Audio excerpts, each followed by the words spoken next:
in Point Cook to join us on the line, and he's going to have a chat about his Blue Baggers. Glen, good morning, mate. G'day, mate. How you going? I'm very well. Good to be back in the studios. My football club didn't welcome me back very nicely, but the audience and the crowd tonight have been very very fun to listen to. Put it that way.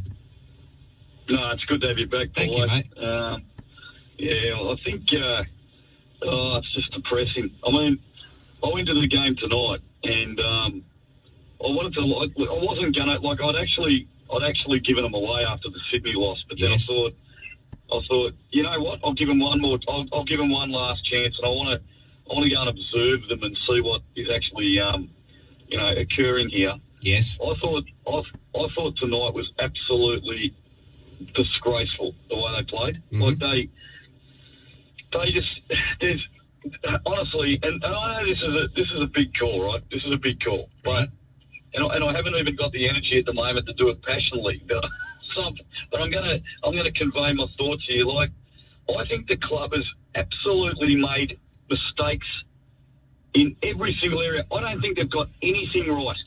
And like, I was thinking about it going home, and I was talking to my friend. So we've mucked up the recruiting, totally butchered the recruiting in the 8-year rebuild. Yes. And that's on Silvani, because he just messed it up.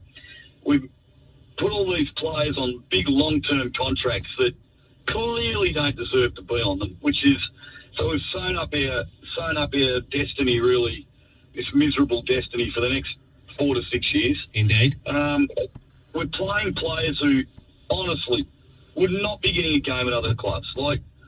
And more importantly, we're dropping players, e.g. Fisher, for certain things that they need to improve in their game, and then they come back 2 weeks later, and they've got the same flaws. They haven't changed. Like Fisher tonight, one tackle. He got dropped for that. That's why one of the reasons I dropped him. So he comes back exactly the same version of himself that he was when he was dropped. So I don't understand it. So they've done that.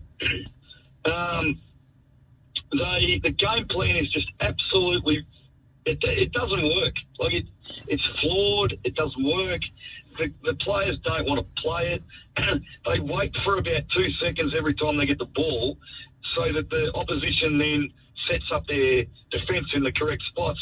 So when they kick the ball, it gets turned over. So the clangers are actually bad. I think bad because they don't get it and kick it instinctually out there. They're trying to plan on the actual ground.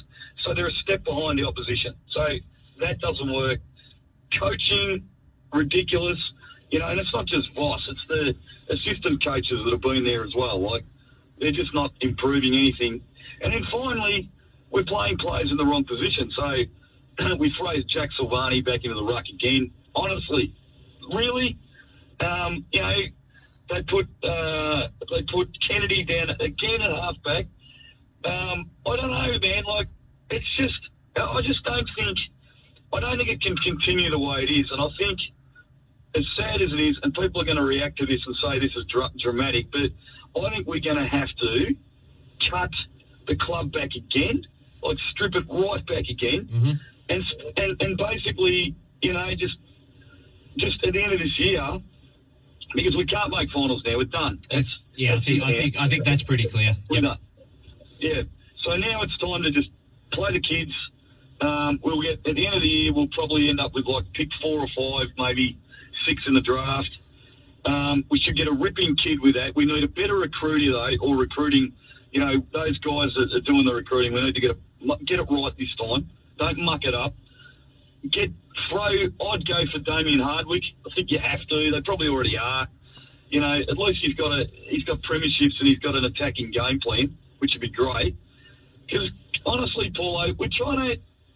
When we're 11 points behind with 7 minutes, we're holding on to the ball. We're not even trying to. What do they think they're trying to do here? They can actually win the game from that position. Do they understand that? So, end of the year comes, we do that. The board's going to have to, honestly, they're going to have to look at the board, the directors, including the president, because that hasn't worked. Yep. And Brad Lloyd, well, he's been there since the whole show's began. Yep. So it's very sad. It's very negative. It's all that. I love my Blues, but I cannot go to the games and watch them play like that, Paul. It's just disgusting, and it's quite frankly embarrassing for the emblem. Can't say that word. Emblem. Emblem, yeah. They've done you over tonight, mate. They have. You've had it in a letter when they wouldn't need to, when you didn't have to. Yeah, that's awful. But that's what it's done to me. Yeah. No, it's embarrassing. It's sad for the fans that, you know, one of the callers earlier I was listening, he said, we've got 80,000 fans. Yeah, we have, and that's terrible. I'll just end with this. I want to identify a fraudulent player. Yeah, that's the word I want to use. Okay. A fraudulent player. Okay. His name is Adam Sard. Ooh. He's a fraud. He's a fraud, mate. I've watched him. He is awful in terms of he's a one-trick pony. He'll wait until the ball spills clear and try and run with it. If he doesn't do that, he can't defend. He doesn't run. He puts up one hand to tackle. No, he's an absolute fraud, Adam Sard. And I now know why Essendon supporters, I've got a few mates who go to that terrible club, and they actually weren't they weren't too unhappy to see him go. And at the time I thought, oh, what are you talking about? He's a gun. No, he's fraudulent. Absolutely. So, Paul, great night. I will. And yeah, it's just sad, mate. Yeah, no, it's you've ended it with a whack, Glenn. Well, try to enjoy the weekend. As always, appreciate the passion, and we'll chat very soon. No, it's mate. Love your show, mate, and keep up the good work. Thank you very much. Thanks very much. There we go, Glenn on the line in Point Cook.